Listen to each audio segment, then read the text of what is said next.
नमस्कार। इस एक्सप्लेनर में आपका स्वागत है। आज हम सीधे उस मुद्दे पर आएंगे जो इस वक्त हर इंस्टीट्यूशनल इन्वेस्टर के दिमाग में है। यूएस ईरान के बीच चल रहे जियोपॉलिटिकल टेंशन्स और उनका मैक्रो इकोनॉमिक रिपल इफेक्ट। एक इन्वेस्टर के नजरिए से देखें तो ये समझना बहुत जरूरी है कि इसका हमारी भारतीय अर्थव्यवस्था पर आखिर क्या असर पड़ने वाला है। तो चलिए शुरू करते हैं। आज के इस बोर्डरूम ब्रीफिंग का फ्लो कुछ इस तरह रहेगा। पहले हम ग्लोबल डिमांड शॉक को समझेंगे, फिर इंडियन मार्केट्स पर इसका इम्पैक्ट देखेंगे। उसके बाद हम आरबीआई के पॉलिसी स्टैंड्स को डीकोड करेंगे, उनका कॉशियस रुख और उनका कॉन्फिडेंट आउटलुक दोनों। और फाइनली इस पूरी पिक्चर को एक इन्वेस्टर पर्सपेक्टिव से समराइज करेंगे। तो चलिए सबसे पहले बात करते हैं इस पूरे इवेंट के प्राइमरी ट्रिगर की, यानी द ग्लोबल डिमांड शॉक और इस मैक्रो कैटलिस्ट को समझने की। देखिए, डिमांड शॉक का मतलब सिर्फ एक अचानक आई रुकावट नहीं है। ये एक ऐसी अनएक्सपेक्टेड घटना है जो मार्केट में गुड्स और सर्विसेज की डिमांड को पूरी तरह से हिलाकर रख देती है। और अभी यूएस ईरान वॉर को हम सिर्फ एक बॉर्डर कॉन्फ्लिक्ट या जियोपॉलिटिकल इश्यू की तरह नहीं देख सकते। ये दरअसल एक प्रोफाउंड इकोनॉमिक डिमांड शॉक की शुरुआत है। क्यों? क्योंकि इस लेवल का टेंशन सीधा ग्लोबल एनर्जी सप्लाई चेन्स को हिट करता है, खास करके क्रूड ऑयल की सप्लाई को। और जब तेल के दाम अचानक शूटअप होते हैं तो उसका सीधा असर ग्लोबल इन्फ्लेशन पर पड़ता है। इन्फ्लेशन बढ़ता है तो आम कंज्यूमर की परचेजिंग पावर तेजी से गिरती है और इसका रिजल्ट ये होता है कि पूरी की पूरी आर्थिक मांग क्रैश होने लगती है। ये बिल्कुल एक चेन रिएक्शन की तरह काम करता है। अब आते हैं अपने दूसरे हिस्से पर, इम्पैक्ट ऑन इंडियन मार्केट्स, यानी ये रीजनल शॉकवेव्स आखिर हमारी तरफ कैसे बढ़ रही हैं। यहाँ एक बिल्कुल क्लियर कंटेजियन इफेक्ट यानी एक तरह का संक्रमण देखने को मिल रहा है। इस फ्लो को देखिए। स्टेप 1 में यूएस ईरान के बीच जियोपॉलिटिकल इवेंट होता है। स्टेप 2 में वहाँ से ग्लोबल डिमांड शॉक की चेतावनी आती है और फिर स्टेप 3 में ये आंच हमारी इकोनॉमी तक पहुँचती है। होता क्या है कि ऐसी वॉलेटिलिटी के दौरान निवेशक इमर्जिंग मार्केट से अपना पैसा तेजी से निकालने लगते हैं। इसे हम कैपिटल फ्लाइट कहते हैं। और इस कैपिटल फ्लाइट का सीधा झटका हमारे रुपी और डोमेस्टिक लिक्विडिटी पर पड़ता है। इसलिए स्टेप 4 आते आते सेंट्रल बैंक यानी आरबीआई को तुरंत इंटरवीन करके इस पूरी सिचुएशन का बहुत ही बारीकी से इवैल्यूएशन करना पड़ता है।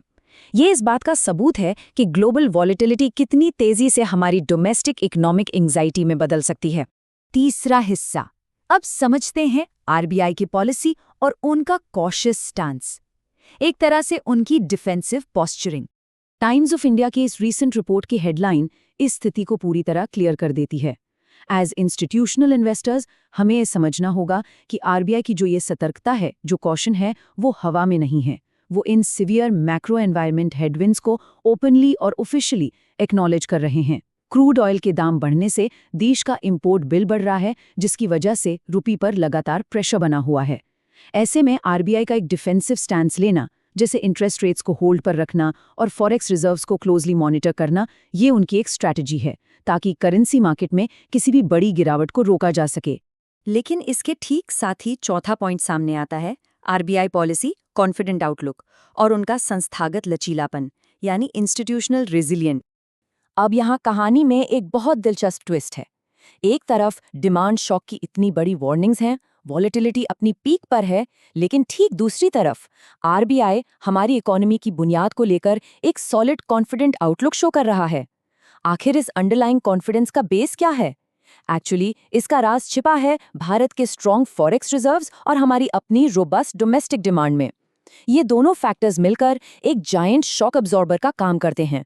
तो बेशक बाहर कितना भी शोर हो, ये internal factors external geopolitical volatility को, हमारी इकोनॉमी को डीरेल करने से रोकते हैं। यही फंडामेंटल स्ट्रेंथ आरबीआई को कॉन्फिडेंस देती है कि वो इस टफ माहौल में भी एक सकारात्मक नजरिया मेंटेन कर सकें। इस डुअल स्टैंस को अगर हम साइड बाय साइड कंपेयर करें तो पिक्चर बिल्कुल साफ हो जाती है। एक तरफ लेफ्ट में आपको उनका कॉशियस स्टैंस दिखेगा, जहां वो यूएस ईरान टेंशन्स और डिमांड शॉक से बचने के लिए डिफेंसिव खेल रहे हैं और रिस्क्स को पहचान रहे हैं। पर राइट साइड में उनका कॉन्फिडेंट आउटलुक है, जहां उन्हें इंडियन इकोनॉमी की अंडरलाइंग रेजिलियंस पर पूरा भरोसा है। ये एक बहुत ही डेलिकेट बैलेंसिंग एक्ट है, बिल्कुल रस्सी पर चलने जैसा। किसी भी पोर्टफोलियो स्ट्रैटेजिस्ट के रेडार पर इस डुअल अप्रोच का होना इस वक्त लिटरली सबसे जरूरी चीज है। और आखिर में सेक्शन 5, द इन्वेस्टर पर्सपेक्टिव। आइए इस पूरे कॉम्प्लेक्स एनालिसिस का एक स्ट्रेटेजिक सिंथेसिस करते हैं। एज इंस्टीट्यूशनल इन्वेस्टर्स, हमारे लिए इस इंस्टीट्यूशनल माइंडसेट से क्या एक्शनेबल स्ट्रैटेजीज निकलते हैं? ये 4 पॉइंट्स ध्यान में रखने लायक हैं।